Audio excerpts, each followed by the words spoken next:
Okay, I have a ton of slides to go through, so. So this is our new book, Living the Sermon on the Mount in Difficult Times by Andrew Bolton. And the picture you see is the Holy Trinity Meta Ora Monastery in Greece, near the Pindos Mountain. He said they used to have 30, but now they only got 6 that are working. Named after some saint, meteoritis, or something like that. So Meta Ora means high up in the air. So that's the background for that picture, which I really liked. That's incredible. Yeah. So there's some more that are kind of on pinnacles like that also. So, you think about the construction. Yeah. How did they get the stuff up there? We were just talking about. Yeah. How did they get up there in general? Yeah. How did they get up there? The first months were rock climbers. Yeah.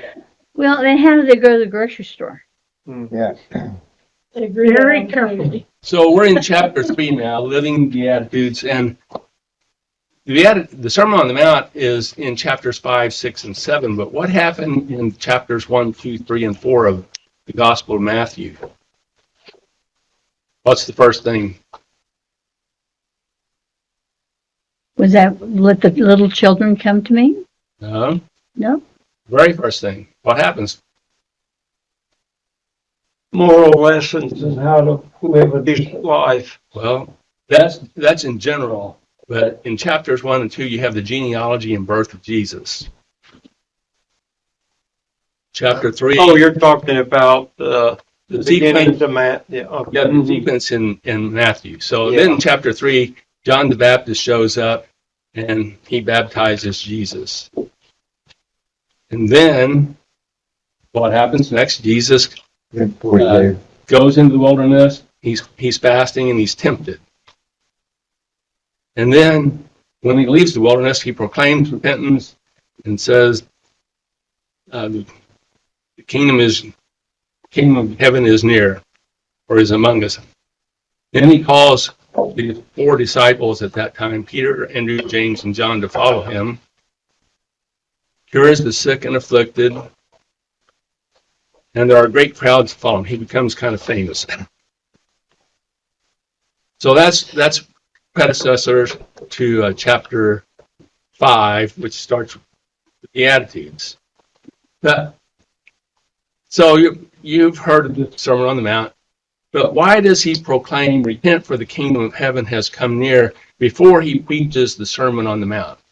Is there some logic to that, or reason, do you think?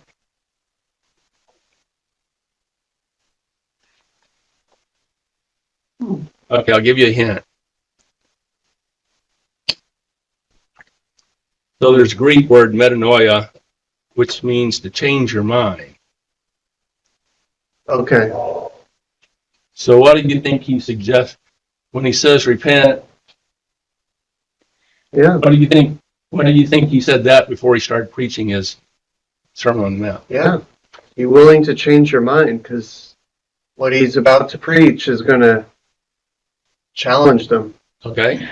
You need to empty yourself before you can fill it back up Okay. with what he's trying to tell them. Kind of like he's saying change is coming.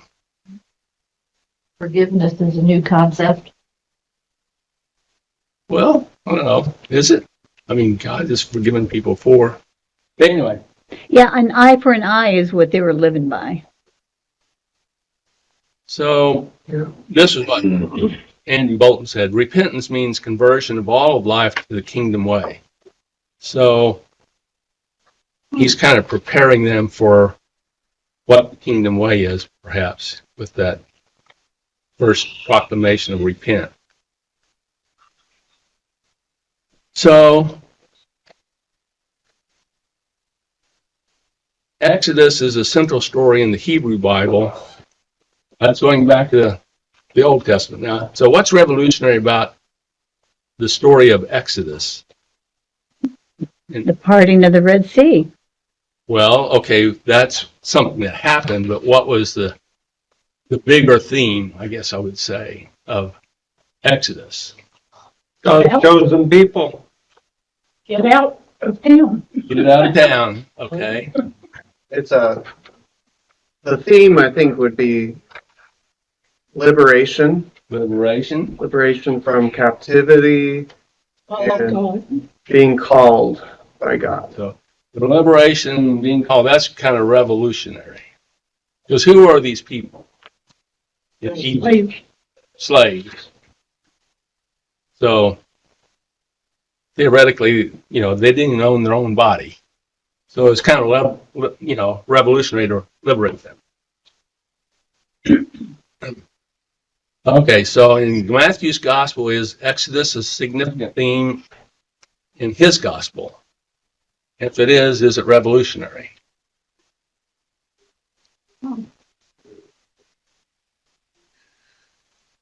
Andrew Bolton would say yes, because he compared the two. Okay, That the kingdom of heaven is the new Exodus.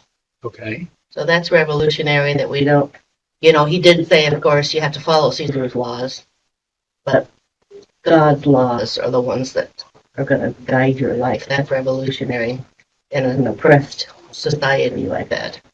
So what's the Exodus? Why would you use that? I saw it as an exodus from kind of the oppression that they were all feeling. That's how I looked at it. Because they're not really leaving. They're not actually leaving. Physically leaving. No. But they're leaving, would you say they're leaving? Yeah, they're building communities that are different. You're leaving one state of mind or Yeah. reality to another reality? Yeah. Okay. So now, this was brought up earlier, but how does Matthew's gospel suggest that Jesus is the new Moses? Follow me. Mm-hmm. Follow me? That's a good one. He's given them the rules of how to live their life. Okay. And Moses gave the Ten Commandments, and Jesus gives the Sermon on the Mount. Okay. So I want to study this first little part of the 5th chapter of Matthew. It says, Matthew's gospel says, when Jesus saw the crowds, he went up the mountain. And after he sat down, his disciples came to him. Then he began to speak and taught them, saying, then what you hear next is the Beatitudes. So what does Jesus going up the mountain suggest? We're talking about Moses, comparing to Moses, so where did Moses go? Mount Sinai or Mount Sinai. So Moses went up to Mount Sinai. It says that Jesus went up on the mountain. I think it was really where he went was really a big hill compared to Mount Sinai. But anyway, they called it a mountain, kind of making a parallel or a comparison there. Kansas Mountain. Well, it's bigger than that, I think. Well, I don't know. So but what is different about the setting for Moses and the setting for Jesus? Jesus welcomed people in. Mount Sinai, they had to stay away. Okay, so Moses went up on the mountain by himself, but Jesus, the crowds went with him. They were up there on the mountain with him, so that's the difference. Now, this is just kind of a trivia point, but says sitting down was a normal position of a teacher in the classical world. So the rabbi would sit down to teach in the synagogue. So Jesus sat down. Well, he didn't have to say that. Matthew didn't have to say it, but he says, well, he sat down and began to teach them. And then a lot of, anyway, somewhere I read this, that the phrase he began to speak and taught them kind of heightens the solemnity of the occasion, because this is Jesus in Matthew. This is his inaugural proclamation to Israel of the gospel of the kingdom. We call that the Sermon on the Mount, but this is his kind of launching his gospel. So this kind of makes it a more,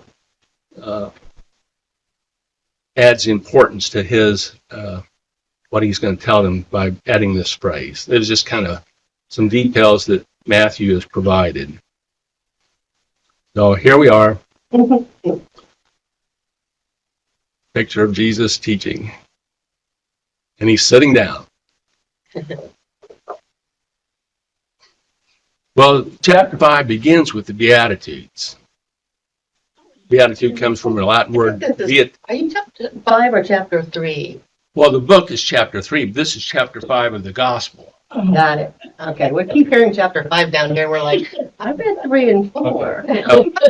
We're, You're talking about we're 3 in and chapter 4. 3 Yeah. of this book, but Got it. in Got chapter it. 5 All right.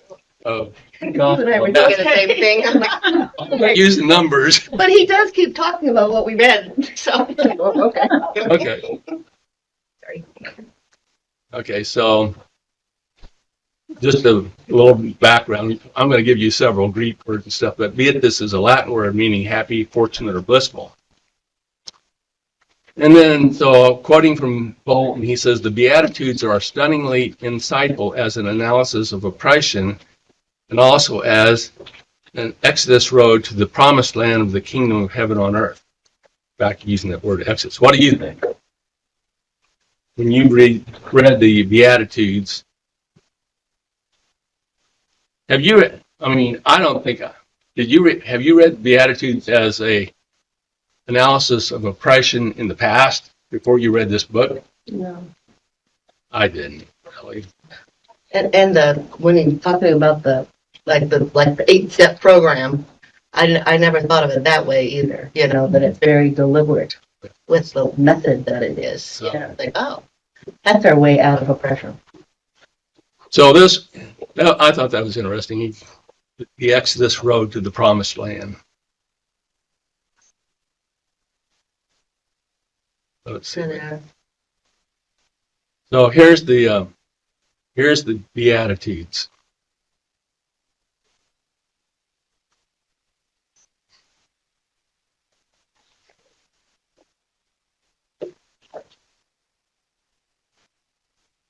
So you'll notice back here, looking at 8 and 9, they're kind of the same one, and they're both talking about being persecuted. What I read was they said it was a Semitic tradition. If you had something important to say, you said it twice. So 8 and 9 kind of are duplicate or repetition there because he thought that was important. There's a Greek word, makarios, translated as blessed, used throughout the Beatitudes. It came to mean sharing the life of God, the ultimate joy, the highest gift. That's what I read in. This is another book I'm going to refer to a lot, which is The Ladder of the Beatitudes by Jim Foster.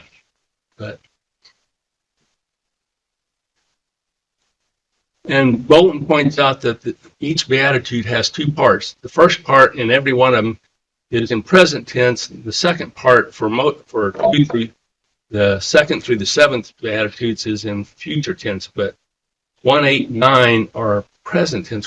Why the present tense? Does anybody have an idea why part of it's future tense on the second part and some of it's in present tense? Is that important? I think it speaks to the promise. Okay, how so? Well, today you are poor in spirit, and I promise that yours will be the kingdom. Well, not will be, is. Is Your a future condition. The future conditions are the next ones. When he says is, he's saying this right now, isn't he? Isn't that present tense is? Will you go back a slide? Okay, we'll go back. For theirs is the kingdom of heaven. Versus the next one, they will be comforted. Future. And all these others until when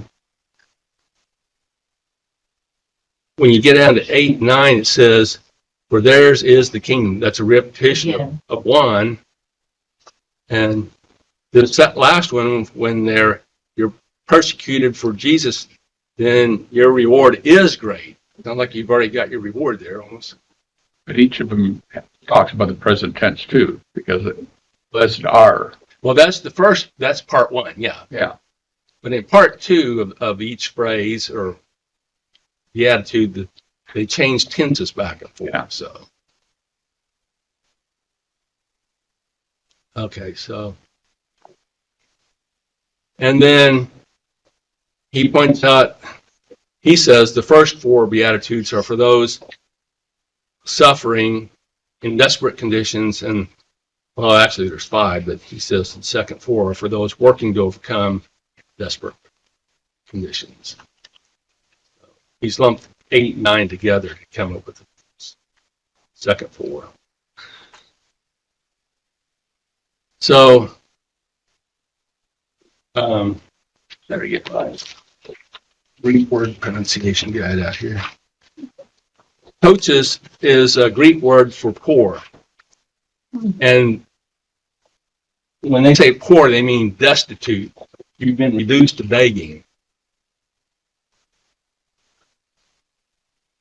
But who do you think are poor in spirit? Well, if you're oppressed, you're pretty poor in spirit. Okay.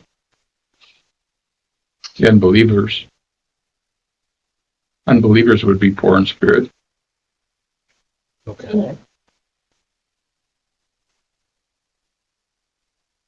So you're saying lacking in, you're just lacking in spirit. Yeah. Okay. Another way that I've heard of looking at this that I don't think he really addressed is, I mean, that's the type of poor in spirit I always thought of. Yeah. But then I've heard others who say that they're embracing the spirit of poverty in their own life in order to be able to share with the marginalized. So they're not poor and they're not lacking spirit, but they're carrying with them the image of poverty to be able to relate, to more fully relate, Okay. like Well, Jesus would have done. okay. That's helpful for some of the other things we'll talk about here. So, And it kind of leads into, the rest of the things that he talks about in the coming chapters about, being with the poor, being with the down and out yeah. kind of thing. Well, Yes, I would still say that even the unbelieving person, the kingdom of heaven is for them too. I mean, in that sense, it's for everyone. I mean, okay. I think he starts off by saying, you don't have to believe, but the kingdom's there for you. Well, I wouldn't disagree that it's the kingdom's word, but I'm not sure about the first part you're saying. You don't. Okay. Okay, so here's a different translation. So Foster says, in modern English, it might be read as, blessed are the beggars in spirit. And he goes on and says, the poor in spirit are those seeking to live God's will rather than their own. That was his view. And then Bolton said there, back to kind of what Paul, well, this is the very poorest of the poor. And then Bolton said, those who have no reason to hope. Now, he didn't say they didn't have hope. He said they have no reason to hope. Is there a difference? That's how I always read it, personally, that, they were oppressed, they had no money to do much, and, they were just really down, Okay. and you get really depressed, and it's hard to go forward. Yeah, me too. I actually thought of that too. Even when he said poorest of the poor, I always thought that as those who are in their darkest part of their lives, Yeah. but they have this, then we go into they have this spark. That's when you really reach out to Jesus and Okay. have hope. No reason to hope, but you have hope because of him. Okay. You shouldn't hope, but you do. Yeah. No. Well, it's kind of, it's a little fine line. I mean, I agree with Marlene. It's like the poorest of the poor means bottom of the barrel. Yeah. There you are. So you have no reason. It's hard to hope. I guess I'm trying to wonder if when Bolton said no reason, so you really shouldn't be hoping, but you do. Well, if you're a slave, you don't really see an out because you're born into it. A lot of them were. And Right. you figure, you're going to do that until you die. So they don't have hope of getting better. getting their situation better. Okay, so you're not, I was kind of focusing on no reason to hope, thinking maybe you have no reason, but you still do. But you're saying maybe you really don't. It's interesting, though, comparing the Sermon on the Mount in Matthew with the Sermon on the Plain in Luke. Because Luke says it a little differently. Blessed are you who are poor. There's no poor in spirit. It's you are poor, for yours is the kingdom. So a lot of scholars think that Luke is closer to what Jesus would have actually said. So what do you think Matthew added in spirit? So poor in spirit. Anybody got a theory? So are you saying that Luke is poor like poverty, monetary poor versus emotional? Just says poor.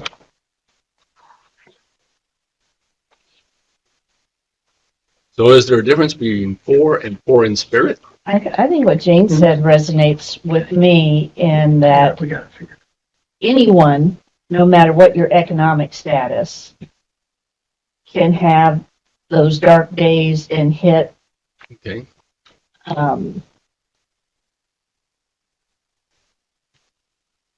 Rock bottom of depression or whatever. And that is when they seek God. Okay. And that is why the kingdom is already theirs, because they have hit that bottom and relied on God to get them out. So did Matthew broaden it, you're saying, to include more than just those who are poor? In my opinion, he doesn't even talk about poverty poor. He's just talking about emotionally poor. Okay. You want to hear what the Message says? The Message version Okay. says, "You're blessed when you are at the end of your rope. With less of you, there's more of God and His rule." Oh, there you go. What did it say in Luke? That's, Less of you That's and more of Matthew. God. Yeah. want me to go to Luke a second hand? Much better than I did. That's even secondhand too. Does it pair- Mark didn't say it. I looked it up. Mark doesn't say this. You No, know- Mark doesn't say anything, but Luke does. I know, but isn't that weird? I thought they all got their original thoughts from Mark. Well, they had Mark, and they also had Q. Oh, Q. This is the Q. Q supplies the All right. This is that Q Things. thing. All right. But, it could be interpretive too. I mean, we always talk about how Matthew was writing for the Jewish Christians and Luke is more for the Gentile Christians. okay. And I don't have an answer for this, but is there a difference in meaning based on who the audience was? Okay. Well, I thought that. I'm thinking of, every time I hear this scripture, the one from Luke, I think of the movie Finian's Rainbow, which was set back in the 30s with the black sharecroppers in the South. Okay. And the guy who was the hero of the movie is sort of metaphorically Jesus. He's trying to bring good things to the community. Okay. And one of the songs is "On That Great Come and Get It Day." You're poor now, but when the kingdom comes, it's that great come and get it day. You're going to receive everything that you don't have. So that's a very literal interpretation of Luke, I think. Okay. I think that's in the 6th chapter of Luke. 6:20. Yeah, 2021, something like that. So the Message is a paraphrase, right?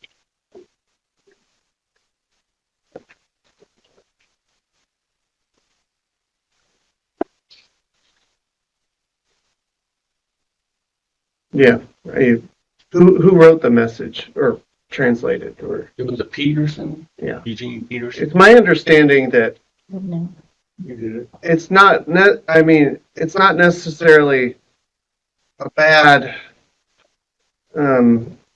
Well, if it's seen as a translation, it's not the most accurate one or literal one, but you get kind of Peterson's interpretation. Right. I believe, if I'm correct in remembering this, the Message is not a direct translation from the Koine Greek. It's a paraphrase. It's an interpretation into modern English vernacular that would make Contemporary sense language. to a modern day American reader. Have you got it, Jonathan? Yeah, you're blessed when you've lost it all. God's kingdom is there for the finding. Okay, so that's Luke. Yeah. Okay, so here's a thought for you. There's a French proverb. When you die, you carry in your clutched hand only what you gave away. Poverty of spirit is a letting go of self and all that keeps you locked in yourself. That's what Roman, that's what you were saying earlier. It's like you gotta lose yourself before you can Yeah, fill yourself into, back up yeah. with the spirit. I like that. Well, we've kind of talked about there's is present tense. But I kind of wondered, how can that be if you have no reason to hope? Well, you can be starving and there's still a meal on the table. You just choose not to go to it. Or you don't have access to it. There's a locked door in between. Wonder if the people hearing it saw that as present tense, or if they just assumed that he meant when they get to heaven that the kingdom will be theirs. I don't know. If I was a poor person or if I was in desperate strait and somebody says it is, I would be.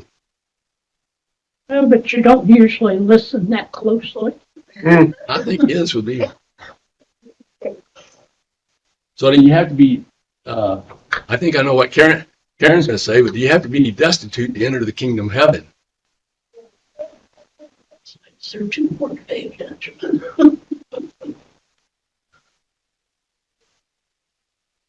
Nobody's going to say no or yes? Well, I- I think you could be destitute and be of the wrong. Okay. You could have the wrong spirit about you. Okay. Um, I think you're going to say you would agree with this then probably. Well, remember later on, we're told that, it's easier for a camel. camel to get through the eye of a needle than a rich person to get into heaven. So I think, is this where you're coming from, Brian? If you poor, but you wish you were rich, you're not poor in spirit. If you have the wrong attitude. I think it's. Okay. I think that's close to what I was. Okay. What I was suggesting, and I'll clarify if you can change it a little bit. If you want to. I think Jesus talks a lot to the people who he thinks are too prideful. He's talking to the rich guys and his own disciples. He rebukes his disciples more than anybody else in the New Testament because they think they know everything. And he's trying to tell them, you need to empty yourself of your ideas about what the heaven looks like. Here's what it looks like. yeah, I think that's a big part of it is pride. Okay. Moving on to the second beatitude. There's a Greek word, pentain, translated as mourn, means heartbreaking sorrow. So, of course, when we think of the death of a loved one, people mourn for that one that they've loved. Or you can mourn for what you've done in the past, like Peter denying Jesus can cause you to mourn. Is this true for almost all of us? Because Foster says, anyone who has lived into adulthood has a large supply of memories that arouse shame and regret. Lies told, times of cowardice, help not given, forgiveness refused, harm caused to others. Agree? Disagree? Agree. We've all got things we wish we had done differently, don't we? So what does mourning reveal to others that are around us if we are in mourning?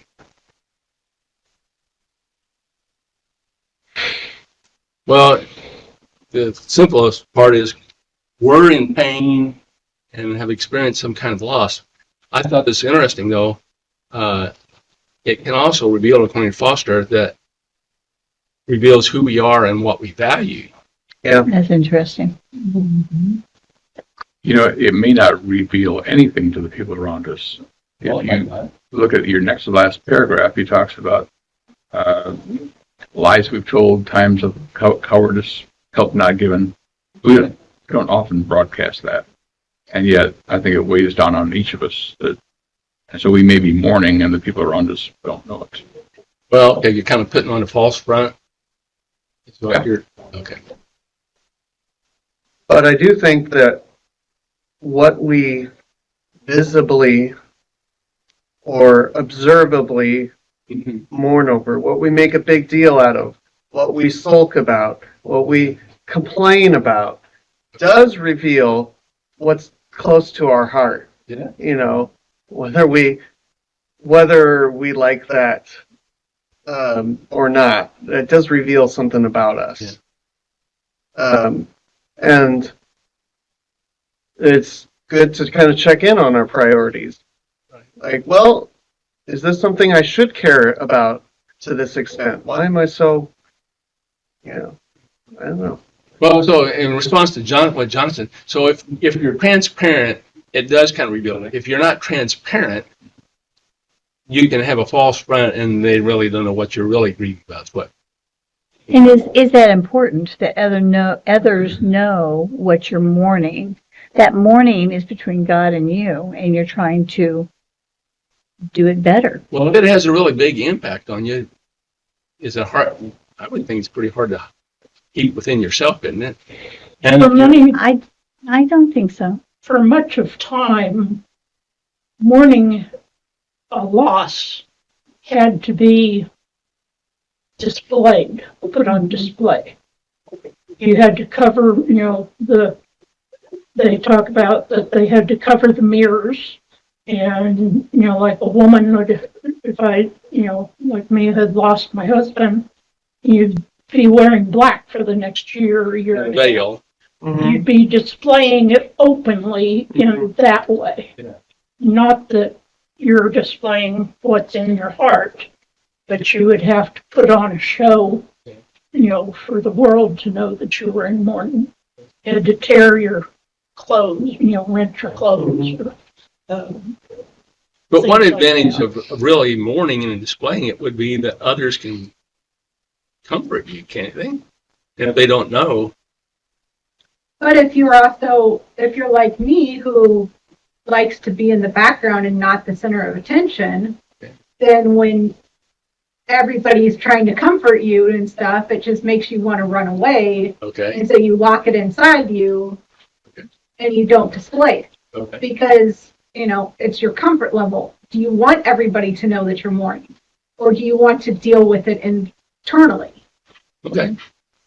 I do think that who you shows your level of trust with your friends and family.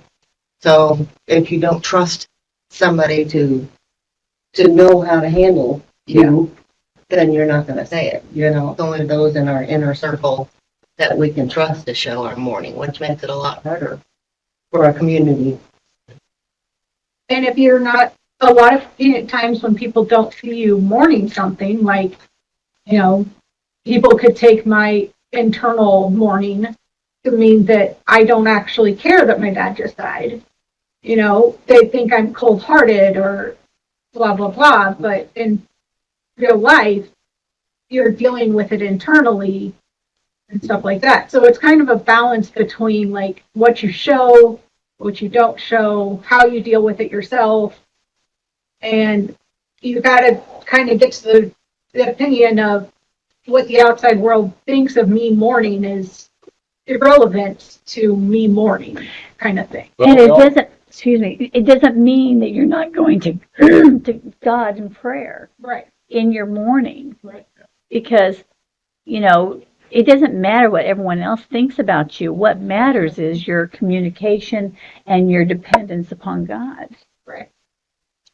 Well, some people are more private than others. Well, and I do have to say that from what he's talking about a community, what we talk about in community of Christ, I agree that some of us need to go to God and be be singular with our mourning, but I also want to be in a community where we trust each other Right. enough to help each other. And that's really, really hard.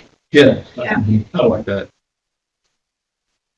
Okay, well, I'm just trying to cover some thoughts for each one of the Beatitudes because they're the first thing in his Sermon on the Mount, and this was his inaugural sermon, so to speak, in Matthew. So, I should have put the whole Beatitude, but what is the third Beatitude? Blessed are the meek, for they shall inherit the earth. You're not boastful or prideful. Yeah. Okay, so you're answering my question. When you say someone is meek, so what do you usually think of when you say someone is meek? If Timid.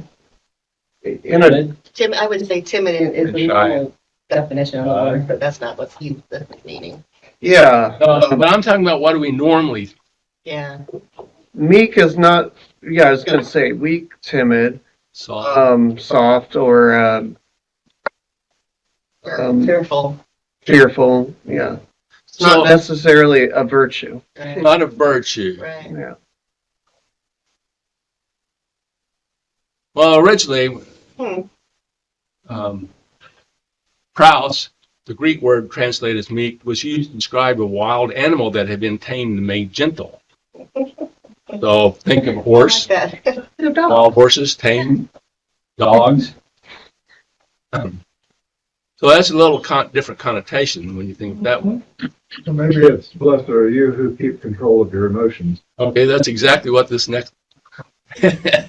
I'm jumping ahead, A sorry. meek person is someone who has disciplined him or herself to be gentle rather than violent. Doesn't sound weak, timid in that case, does it? Another synonym for meek is humble. Yeah. So, isn't meekness one of Jesus' principal attributes? He was gentle and humble. Do you think Jesus is timid? No. Didn't seem to be. Okay, so So we're saying we've misused the word, or we've changed the meaning change the meaning. over time. I guess it's not saying that we as Christians should be ineffectual or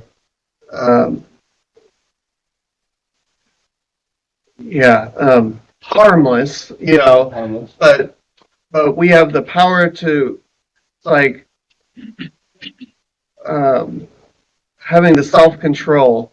We can do the right thing, we can do the wrong thing, but we're going to have the self-discipline not to, be vengeful, destructive, Okay. Slow to anger. slow to, yes.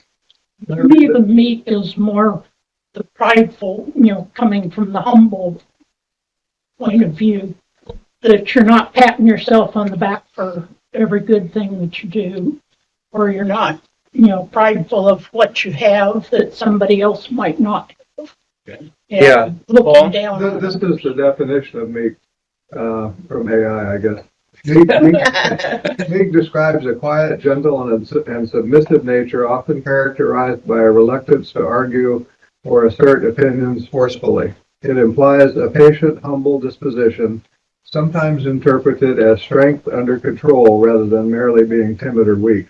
It implies a gentle, patient demeanor. Okay. So it sounds like it's more of a positive word than a negative word. I like the strength under control. Yeah. Yeah.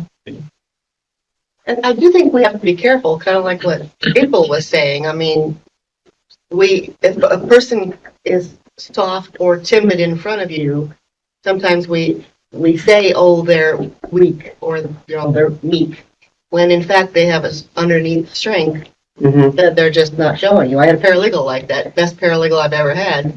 And when you first meet her, she's very timid, doesn't like to talk on the phone to anybody. But she was a really hard worker, and so I'm thinking, okay, she was the right word of meek. I get it now. Okay. And Beatitude 4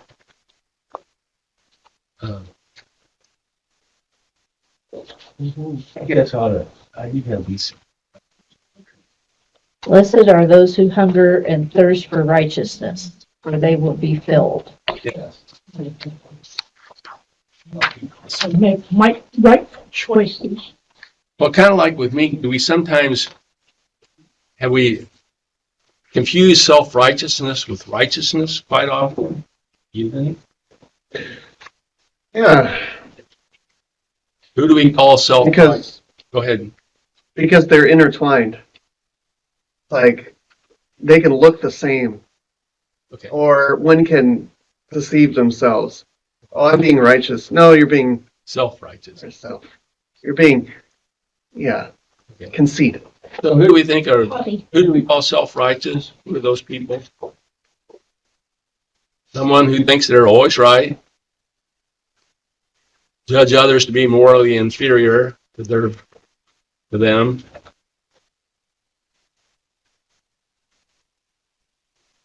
And as Brian was pointing out, one of the dangers of attempting to live a righteous life is that it's self-righteousness is always just a breath away. I thought that was a nice expression. It's easy to list the sins that you haven't committed or I haven't committed and point out all the ones other sins are. Talk about all my good deeds. So you're heading towards you're into self-righteousness versus righteousness. Then if you're not careful, it's really easy to. I was kind of blamed of that when I was in the 8th grade. We moved to Pleasanton, Kansas. And so I was new to the school. And everybody, the it bunch was kind of picking on one of the gals that wasn't in their group. And I kind of stood up for her. And one of the girls came up to me. She said, "Arlene, what do you think you are, an angel or something?" And so she was kind of indicating that I was being self-righteous in that instance, I think. So And she's going a little drinking. maybe it's helpful to think of a righteous person as someone who is right with God and neighbor. And I like this part, someone in whom others, especially those in need, like your friend, experience the mercy of God. So they experience mercy, you were showing mercy. I capitalize on the words hunger and thirst. You know, righteousness is a big word, but blessed is the hunger and thirst for righteousness. Those who hunger and thirst for. So For rightness with God. So hunger and, well, I'll get there in a second here. It won't be a long bit. This next word, look at my word, my pronunciation guide go. Dikaiosune is translated as righteousness. What also can be translated as justice. Does that change your understanding of what righteousness is? Instead of seeking justice, instead of thinking that as a little differently, doesn't it? Well, if you're doing things righteously, then hopefully you're standing up for justice. Okay, so Robin, here, who hungers and thirsts for righteousness? An individual. I really can't think of, our law system. I don't think it's there. But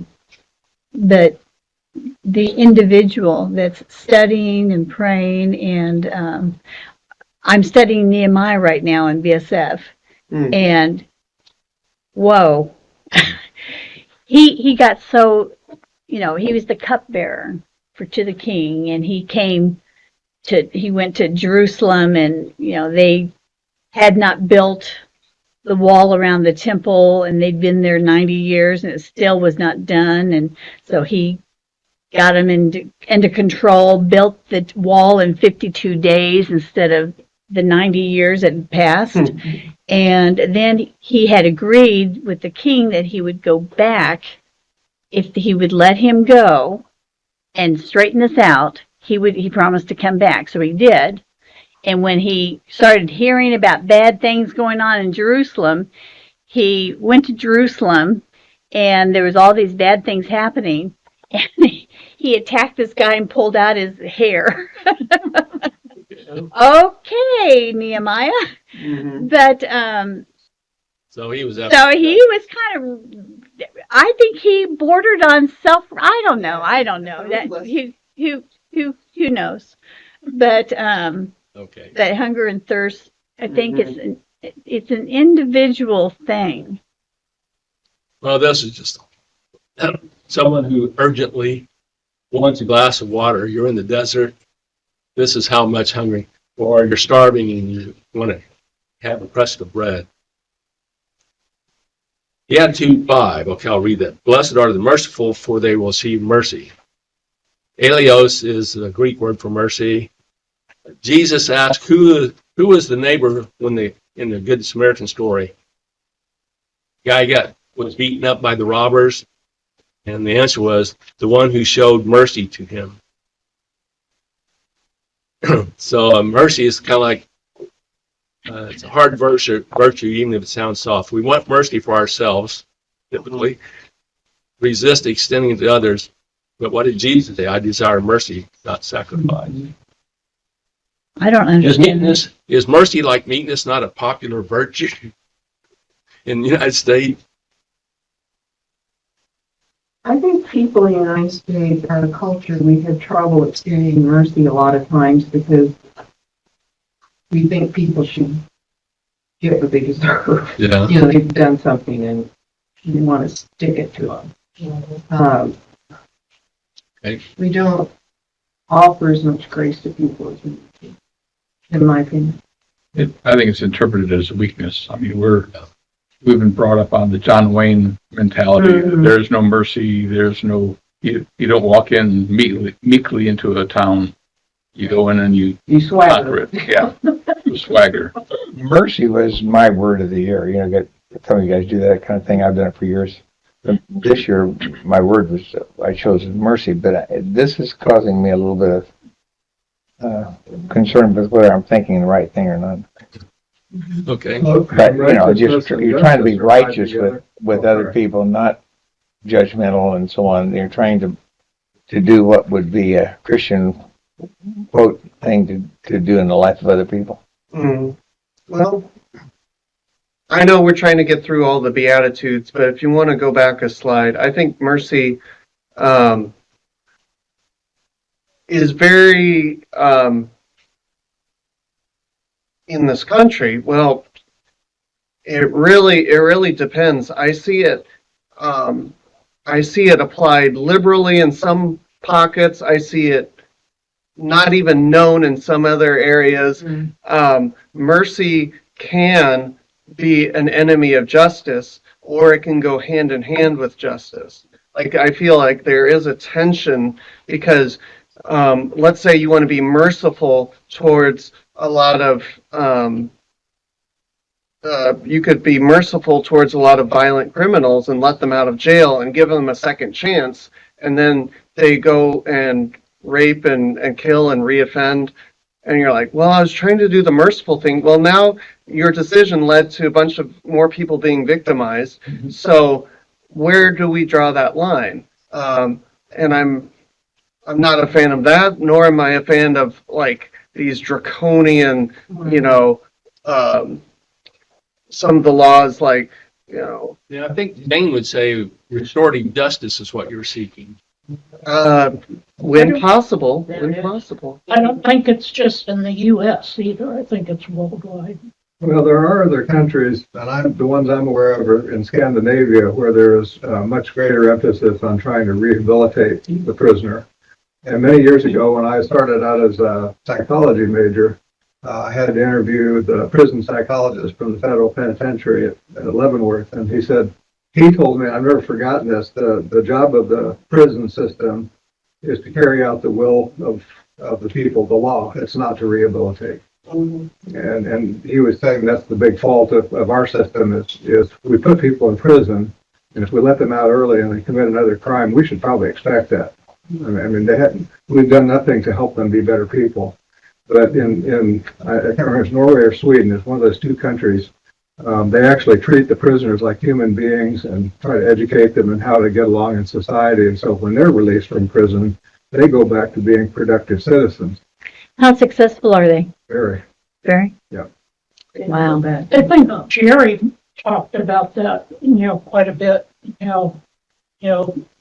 Sometimes he could have taken one path of punishment and he took maybe a more merciful one to help them have a better second chance. Just to depend on what Robin's question was, they look for the reasons for why people behave badly and try to help fix that rather than, just to sequester them from society, which is what the psychologist said we do in this country. I've got a real story about Mercy. A street person, well, his first name was James anyway, 57 years old, and he drank. So anyway, I'm trying to boil it down. I've tried to show him mercy. I told him about Secor. He went there and got kicked out for some reason. Anyway, he said he was 5 minutes late. So anyway, I told him about Westport Presbyterian Church on Fridays, free sack lunch, free cell phones. I told him when I'm waiting on the bus at 39th and Southwest Traffic Way, going back west, that's where I met him. Anyway, I told him Monday, I reminded him, be down there between noon and 1:30 to get your sack lunch and your free cell phone. I told him Wednesday. On Friday I was there, and it was almost noon. And I said, James, you better, because he walks with a cane because he got his leg is not right. Anyway, I said, you better start now so you can get down there in time to get your cell phone and all that. And he said, what day is it? And I said, this is Friday. I've been telling you all week, to get down there and get your free cell phone and a sack lunch and coffee. And so when I got home, I just said to myself, this reminds me, years ago I saw Cool Hand Luke, and they're about to put Paul Newman in the hot box. And Strother Martin, a real good character actor, he's talking to the other prisoners, and he says, what we got here, folks, is a failure to communicate. Some folks you just can't help. Now that's the way I felt. Yeah. My efforts to trying to help somebody, to show mercy. Yeah. And the person you're showing mercy to, they have to cooperate. They have to receive. Or else it's just all for nothing. Yeah. Sometimes you don't succeed. Think about what God must think when He's giving us these directions, and we're Still not getting it. Yeah. We're deaf, huh? Well, I made an effort. Sometimes the help that you give today, they may not be ready for, but it may help them later on. Sometimes it takes time to Percolate. to go ahead and act on something that you may have helped him in ways you don't know. Let's move on to 6. Well, it's one of those cases where God Himself needs to intervene and take care of that situation, because I've done everything I can do for Him. Kataros is a Greek word for pure, anything without stain, blemish, or impurity. Think of gold without an alloy. So we think of our heart as being our human identity, both physically and spiritually. But who has a pure heart? Oh, and the attitude was, blessed are the pure in heart, for they will see God. So I think kids have pure hearts. okay. And if you think about gold without an alloy, it's very, very fragile. It's very, very soft. Soft, yes. And you think of kids and how moldable they are and how they'll love anybody. until they get hurt by them. And then it's like, okay, now I'm starting to develop that the caution, that fear of maybe it's going to happen again. But they have such pure hearts and pure spirits because they don't know fear, they don't know hurt, hopefully from their families, and they go out into the world and that's where they start to experience it. And it's sad that that's the case, but I always think, anytime I think of pure hearts, I think of little kids and how they'll just, that or people with Down syndrome. They have such pure hearts. They will love any and everybody. And it's a problem for their parents because the parents are like, you're going to get hurt. And they're like, I don't care. Well, here's some, I guess these are all the Beatitudes before this, until you get the last ones. Someone with an undivided heart, what's that? Well, this Father James Silver says the divided heart is a symptom of distraction, even dissipation of the soul, which desires one thing but behaves as it desires another. The spiritual equivalent of wanting to have our cake and eat it too. That's divided heart. So you know what? That's a great analogy, and another great one I think is the kid who reaches into the cookie jar or the pickle jar, whatever it is, and he gets his hand stuck and he's grabbing all the cookies, and the father says, you need to let go of the cookies to get your hand out. He's like, but I want the cookies. He's like, well, do you want your hand out of the jar? And so he's caught. He has this divided desire. Heart. Wants to be free, but he wants the cookie. Well, how about this thought? This is one of those desert fathers, Isaac of Syria, or known as Isaac of Nineveh. A person who is truly pure of heart when he considers all human beings as good and no created thing appears impure or defiled to him. April? Yeah. Kind of what you were saying about children and Down syndrome people. I could see it. But I could see the counter argument to that is, well, that's being naive about human nature. Yeah. But that just points to how impure my heart is.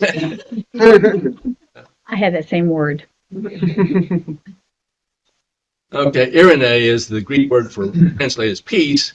And I think we're familiar with this one, but peace is often taken to mean the absence of conflict or war, and that's it. It's lost much of its richer meaning. So read it through Beatitude. What? What is the Beatitude? Okay, the Beatitude is, blessed are the peacemakers, for they will be called children of God.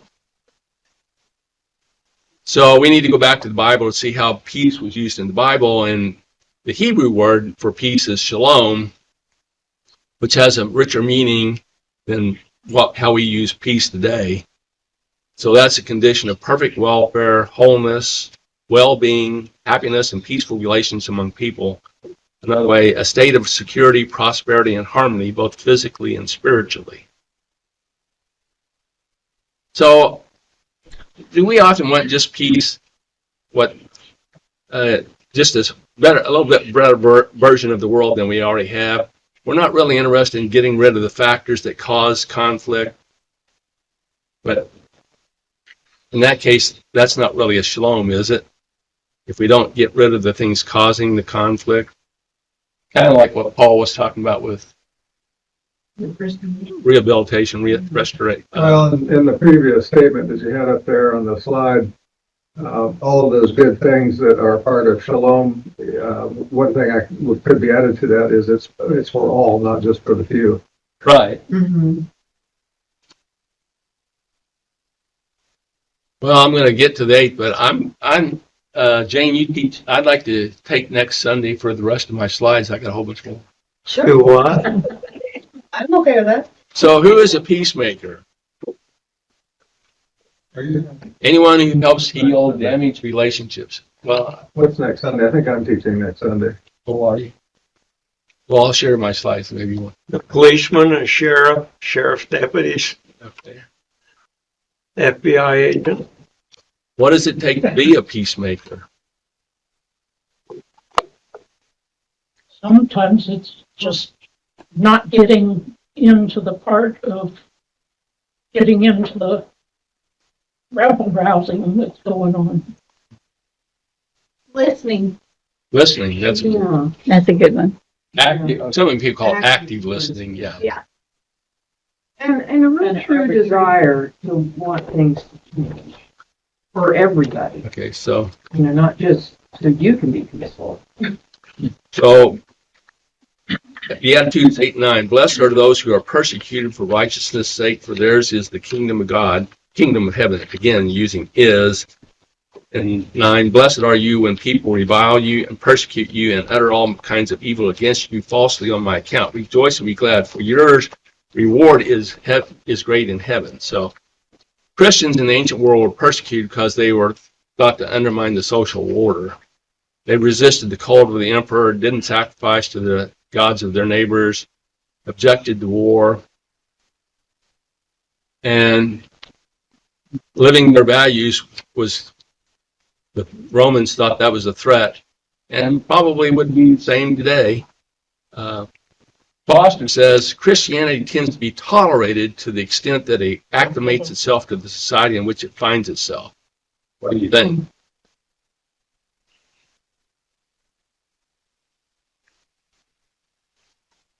And so I'll ask the question, what would happen if we lived our faith with the wholeheartedness and courage that characterized Christians in the first 3 centuries?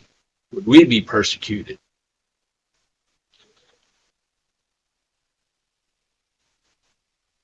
So we've briefly gone over the Beatitudes, not in great depth, but is there a Beatitude that you particularly like?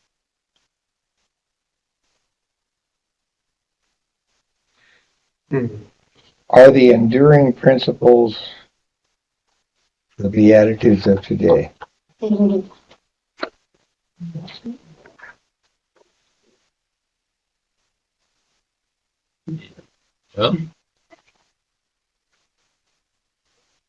they're kind of different principles. These are more like, I guess I'm thinking of Beatitudes more as like inner qualities, whereas the enduring principles are, what would it say?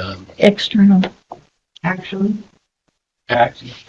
And What'd you say, Robin? external to our society. Okay, I like that. Might be the way one's internal, one's more external. Not that you wouldn't have internalized, for example, care of creation, which we're probably going to talk about, right, Sharon? So. Well, if you could add a beatitude, what would it be? You could add on to what Jesus said. Oh, I don't take that lightly. Okay. Is there something that you think ought to be added? Well, I can think of the first part, I just can't think of the second part. Okay, what would your But, first? Blessed are those who know when to keep their mouth shut. I like that. Not sure what they'd be blessed with, but peace. And they will I was thinking peacemaker. understand. Yeah. Peace blessed with moments of understanding. Well, okay, here's why I've got quite a bit more I'd like to cover, but have you ever thought of Beatitudes as steps on the ladder to a new life, a life in the kingdom of God? And that's what Foster's book is on. He talks about the Beatitudes, but he also compares it to a ladder. So I guess I need to stop because it's about like an after, so we'll have to stop there. So thanks for sharing that, Dave. Thank you, John. Thanks, guys.